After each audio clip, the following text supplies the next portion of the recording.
Adik-adik calon penegak yang kakak cintai dan kakak banggakan, jumpa lagi dengan Kak Yaya dalam kegiatan Ekskul Pramuka Daring. Kali ini kakak akan menyampaikan materi tentang prinsip dasar kepramukaan dan metode kepramukaan. Perlu adik-adik ketahui, gugus depan sebagai ujung tombak dari penyelenggaraan pendidikan kepramukaan, harapannya dapat menerapkan prinsip dasar kepramukaan dan metode. Adik-adik semua yang kakak cintai dan kakak banggakan, sesuai isi dari anggaran dasar dan anggaran rumah tangga Gerakan Pramuka hasil Musyawarah Nasional Gerakan Pramuka, disebutkan bahwa prinsip dasar kepramukaan dan metode kepramukaan atau sering disingkat dengan PDKMK sebagai suatu sistem yang tidak pernah terlepas dari keseluruhan proses kegiatan kepramukaan. Prinsip dasar kepramukaan dijadikan sebagai norma hidup anggota gerakan pramuka yang selalu ditanamkan, ditumbuh kembangkan kepada setiap peserta didik melalui proses penghayatan oleh dan untuk diri pribadi dengan bantuan tenaga pendidik, sehingga pengamalannya dapat dilakukan dengan inisiatif sendiri, penuh kesadaran, kemandirian, kepedulian, tanggung jawab, serta keterikatan moral, baik sebagai pribadi maupun sebagai anggota masyarakat. Pengamalan dari nilai prinsip dasar kepramukaan dilaksanakan dalam 4 prinsip. Ada 4 prinsip dasar kepramukaan. Yang pertama, iman dan takwa kepada Tuhan Yang Maha Esa. Di sini seorang anggota pramuka harus mentaati perintah Tuhan Yang Maha Esa dan menjauhi semua larangannya, serta beribadah sesuai dengan ajaran agama yang dianutnya. Kemudian, yang kedua, peduli terhadap diri sendiri. Tentunya, sebagai anggota pramuka, kalian harus memahami potensi diri pribadi untuk dikembangkan dengan cerdas guna kepentingan masa depan dalam kehidupan bermasyarakat, berbangsa, dan bernegara. Yang ketiga, peduli terhadap bangsa, tanah air, sesama hidup, dan alam seisinya. Di sini mengandung maksud bahwa setiap anggota pramuka senantiasa memiliki kewajiban untuk menjaga, memelihara persaudaraan dan perdamaian di masyarakat, memperkokoh persatuan, serta mempertahankan Pancasila, Undang-Undang Dasar 1945, Negara Kesatuan Republik Indonesia. Yang berikutnya, 4. Taat kepada kode kehormatan Gerakan Pramuka, yaitu Satya Pramuka dan Dasar Pramuka. Nah, yang pertama, ini beberapa penerapan dari prinsip dasar kepramukaan, iman dan takwa kepada Tuhan Yang Maha Esa. Di sini di setiap kegiatan kepramukaan pasti bermuatan dengan kegiatan-kegiatan religius, kegiatan dalam upaya untuk meningkatkan keimanan dan ketakwaan terhadap Tuhan Yang Maha Esa. Peduli terhadap diri sendiri. Melalui gerakan pramuka, adik-adik akan dibekali dengan berbagai macam skill, keterampilan, nilai-nilai dasar kepramukaan, nilai-nilai karakter. Di sini adik-adik diharapkan bisa menjadi generasi kaum muda Indonesia yang berpancasila. Kemudian taat kepada kode kehormatan. Kita tahu bahwa kode kehormatan pramuka itu adalah kode etik dari pengamalan dasa dharma maupun trisatya. Kode kehormatan ini dapat diamalkan dalam berbagai bentuk, seperti beribadah menurut keyakinan, menjalankan hidup sehat secara rohani dan jasmani, memiliki kesadaran berbangsa dan bernegara, melestarikan lingkungan hidup, membangun kebersamaan, persaudaraan dengan pramuka se-Indonesia bahkan dunia, mendengarkan, menghargai, dan menerima pendapat, gagasan dari orang lain, bisa memberikan pertolongan dan berpartisipasi dalam kegiatan, dan masih banyak kode kehormatan, nilai-nilai dari kode kehormatan yang tercermin di dalam Trisatya dan Dasa Dharma. Kemudian ada peduli terhadap bangsa, tanah air, sesama hidup dan alam seisinya. Nah, di sini di dalam kegiatan kepramukaan, pendidikan kepramukaan ini diarahkan kita untuk senantiasa bisa menolong sesama, kita bisa berbagi dengan orang lain. Itu beberapa contoh dari penerapan dasar kepramukaan. Yang berikutnya adalah metode kepramukaan.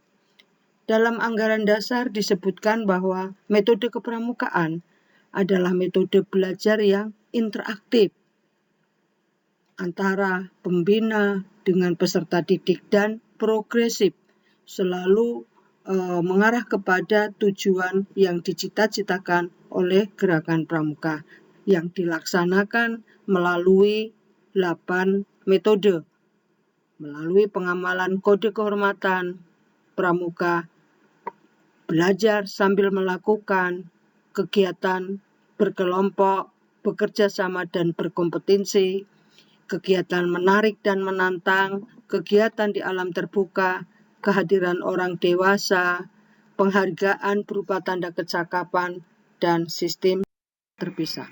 Yang pertama, metode kepramukaan yaitu berupa pengamalan kode kehormatan pramuka. Ya, tadi banyak yang kakak sampaikan tadi, banyak cara yang bisa dilakukan untuk mengamalkan kode kehormatan seperti tadi beribadah, menjalankan hidup sehat, memiliki kesadaran berbangsa dan bernegara, menerima tugas dengan ikhlas, membiasakan diri hidup hemat, cermat, dan bersahaja agar mampu mengatasi tantangan yang dihadapi. Juga bisa mentaati norma dan aturan, menepati janji, bertanggung jawab atas tindakan dan perbuatan, serta diharapkan dengan kode kehormatan pramuka ini setiap anggota pramuka memiliki daya pikir dan daya nalar yang baik pada saat merencanakan kegiatan, pada saat pelaksanaan kegiatan, serta senantiasa berhati-hati dalam bertindak, bersikap, dan berbicara. Berikutnya, belajar sambil melakukan, learning by doing. Di sini mengutamakan sebanyak-banyaknya kegiatan praktek pada setiap kegiatan kepramukaan yang kita laksanakan dalam bentuk pendidikan, keterampilan, ataupun berbagi pengalaman yang bermanfaat bagi peserta didik. Dan harapannya peserta didik selalu berbuat hal-hal nyata dan tentunya memotivasi agar timbul keingintahuan terhadap hal-hal yang baru serta memacu mendorong untuk berpartisipasi aktif dalam segala kegiatan. Sistem berkelompok atau beregu. Di sini peserta didik dikelompokkan dalam satuan gerak yang dipimpin oleh peserta didik sendiri. Kegiatan berkelompok ini tentunya akan memberikan kesempatan belajar memimpin dan dipimpin, belajar mengatur dan diatur, belajar berorganisasi, memikul tanggung jawab, serta bekerja sama dalam kerukunan. Metodenya, kegiatan yang menarik dan menantang.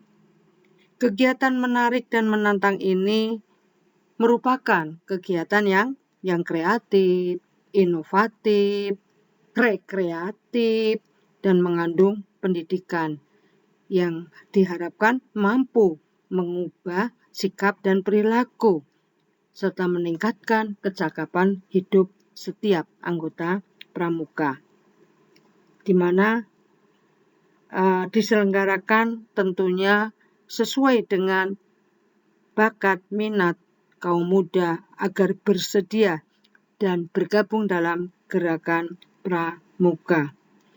Berikut kegiatan di alam terbuka.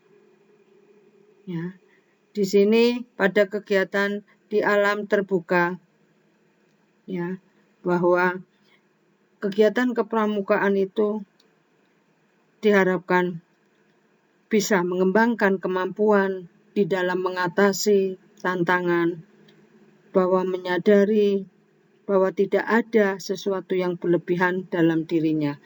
Kita tahu bahwa kegiatan kepramukaan itu adalah outdoor learning, kegiatan informal, pendidikan informal yang dilaksanakan ya di luar sekolah. Berikut kehadiran orang dewasa dalam memberikan dukungan dan bimbingan. Ya, di sini kehadiran orang dewasa dalam setiap kegiatan kepramukaan ya tentunya akan berfungsi sebagai perencana, organisatoris, pengendali, pengawas, dan penilai dari keterampilan yang ada atau dimiliki oleh peserta didik.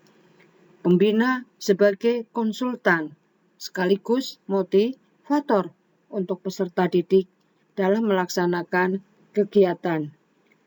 Ya, di sini baik pembina, pamong, pelatih, instruktur, ya, menjadi penanggung jawab dalam setiap kegiatan kepramukaan. Metode berikutnya adalah penghargaan berupa tanda kecakapan. Nah, tujuan dari adanya penghargaan berupa tanda kecakapan, entah itu tanda kecakapan umum, tanda kecakapan khusus, tanda kecakapan pramuka Garuda, bertujuan untuk mendorong, merangsang adik-adik agar secara bersungguh-sungguh menghayati dan mengamalkan nilai-nilai kepramukaan dan tentunya memiliki berbagai kompetensi, keterampilan, dan tanda kecakapan ini pada dasarnya adik-adik adalah merupakan pengakuan yang diberikan kepada peserta didik yang telah menghayati dan mengamalkan nilai-nilai kepramukaan. Terakhir adalah metode sistem satuan terpisah. Satuan terpisah pramuka ya antara putra dan putri harus diterapkan di setiap gugus depan, satuan karya maupun dalam kegiatan-kegiatan bersama dalam kegiatan kepramukaan. Apalagi kita golongan penegak. Penerapan satuan terpisah itu harus benar-benar ada di setiap kegiatan kepramukaan. Satuan pramuka putri tentunya akan dibina oleh pembina putri. Satuan pramuka putra dibina oleh pembina putra, kecuali dalam golongan siaga, di mana perindukan siaga putra dapat dibina oleh pembina putri. Dan harapannya kegiatan yang diselenggarakan dalam bentuk perkemahan harus dijamin dan dijaga agar tempat perkemahan antara putra dan putri terpisah. Perkemahan putri harapannya dipimpin oleh pembina putri dan perkemahan putra dipimpin oleh pembina putra. Demikian adik-adik materi tentang prinsip dasar kepramukaan dan metode kepramukaan.